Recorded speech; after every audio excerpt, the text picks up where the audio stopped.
Hello दोस्तों, नमस्कार। मेरे आज के ब्लॉग में आप सभी का स्वागत है मित्रों। सब ठीक ठाक, सब बढ़िया। आई होप आप लोग सब बढ़िया होंगे। तो मित्रों, मेरे आज की ब्लॉग की शुरुआत हो रही है उत्तराखंड देवभूमि की सुंदर सुंदर वादियों से। और आपको करवाते हैं उत्तराखंड की सुंदर सुंदर वादियों के दर्शन। देखो, सुबह का मौसम है। सुबह के 7 बजे से निकला हूँ मैं फील्ड की तरफ। तो एक जंगल से निकल रहा हूँ ऊपर। अभी इधर पर गाय मिली थी, गाय भी मार रही हैं। सुबह सुबह गौ माता भी नाराज़ है। तो अभी धूप पहाड़ों में खिली रही है। आजकल का मौसम जो है बहुत सुंदर है हमारा पहाड़ का।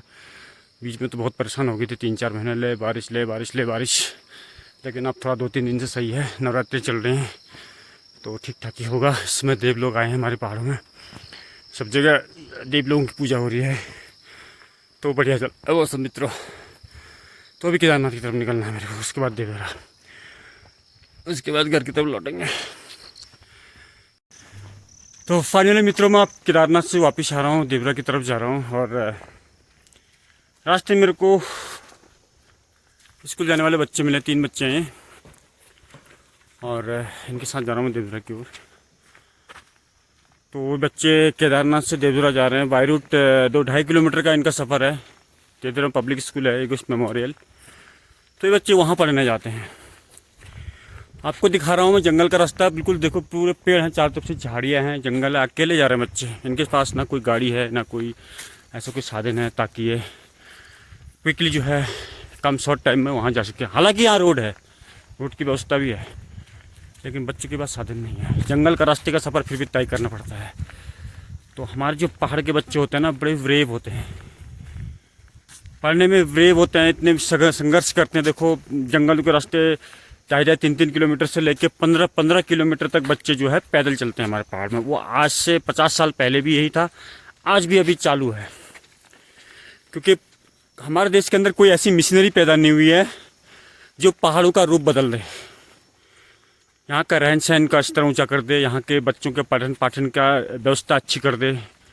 क्योंकि सरकारी स्कूल हर ग्राम सभा में बने हैं बहुत पहले, लेकिन उनमें पाठन सामग्री, अध्ययन सामग्री सही न होने के कारण इन बच्चों को जंगलों के रास्ते तय करते हुए 15-15 किलोमीटर, 10-10 किलोमीटर, 5 किलोमीटर, 2 किलोमीटर मतलब प्राइवेट स्कूल की तरफ रुख करना पड़ता है।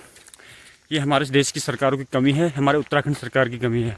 अगर जो प्राइवेट में जो पढ़ाई है, जो सिलेबस वहाँ के स्कूल में इंस्टॉल किया गया है, अगर यही सिलेबस, सेम सिलेबस अगर गवर्नमेंट सेक्टर में भी इंस्टॉल किया जाए तो शायद हमारे बच्चों को इस तरह से दौड़ भाग नहीं करना पड़ेगा। क्योंकि यहाँ भी प्राइमरी स्कूल है ना कहीं।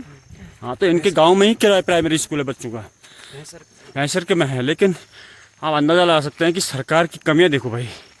बच्चों को मजबूरन दो इतनी दूर दूर किलोमीटर जाके जो है बच्चों को अध्ययन करना पड़ता है। हमारे पहाड़ के बच्चों को जंगल का रास्ता है, जानवर रहते हैं जंगल में, बाघ का हमेशा डर बना रहता है, यहाँ पर हमेशा खौफ रहता है 24 घंटे, भालू का। तो इन बच्चे बिल्कुल निडर होकर चल रहे हैं। देखो, इनको किसी चीज़ का भय नहीं है, वे खौफ चलते हैं। इनको सिर्फ अध्ययन करना है, स्ट्रगल करना है, संघर्ष करना है। फिर भी हमारे पहाड़ के लोगों के लिए कोई ना ऐसा कोई रिलीफ है सरकार में, या कोई सरकारी पदों में ऐसा ना हम लोग के बच्चों को, हमारे बच्चों को कोई इस तरह का कोई फ़ायदा मिलता है। संघर्ष करते हैं, पढ़ते हैं, दौड़ भाग करते हैं, लास्ट में प्राइवेट नौकरियों के लिए इन्हें जाना पड़ता है।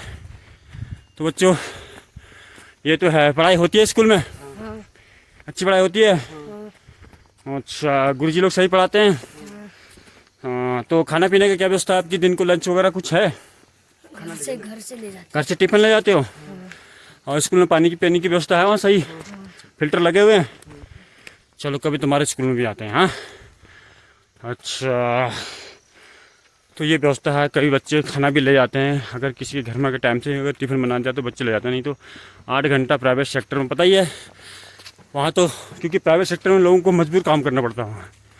बच्चों को वहाँ जो है अपनी स्किल बढ़ाएंगे तो उनका स्कूल बढ़ेगा, उनकी जनसंख्या बढ़ेगी बच्चों की। तो बच्चे वो ही नहीं, वहाँ ये नहीं दिखाया जाता कि बच्चा कितने दूर से आ रहा है, क्या व्यवस्था है उसके लिए। उन्हें बच्चों में स्कूलों में प्राइवेट सेक्टर का एक ही काम होता है कि स्कूल में स्ट्रेंथ होनी चाहिए बस। वो बच्चा उड़ के आए, वो बच्चा आसमान से आए, वो हेलीकॉप्टर से आए, जहाज से आए, ऐसा नहीं दिखाया जाता प्राइवेट सेक्टर में। तो हमारे पहाड़ के बच्चे केदारनाथ से देवरा ही 2-2.5-3 किलोमीटर का रास्ता है स्कूल का। 6 किलोमीटर इनका डेली का है। बरसात हो, कुछ भी हो, तो आंधी तूफान हो, बच्चे निकलते पैदल। मैंने बहुत दफ़े देखा इन बच्चों को पैदल यात्रा करते हुए यहाँ से।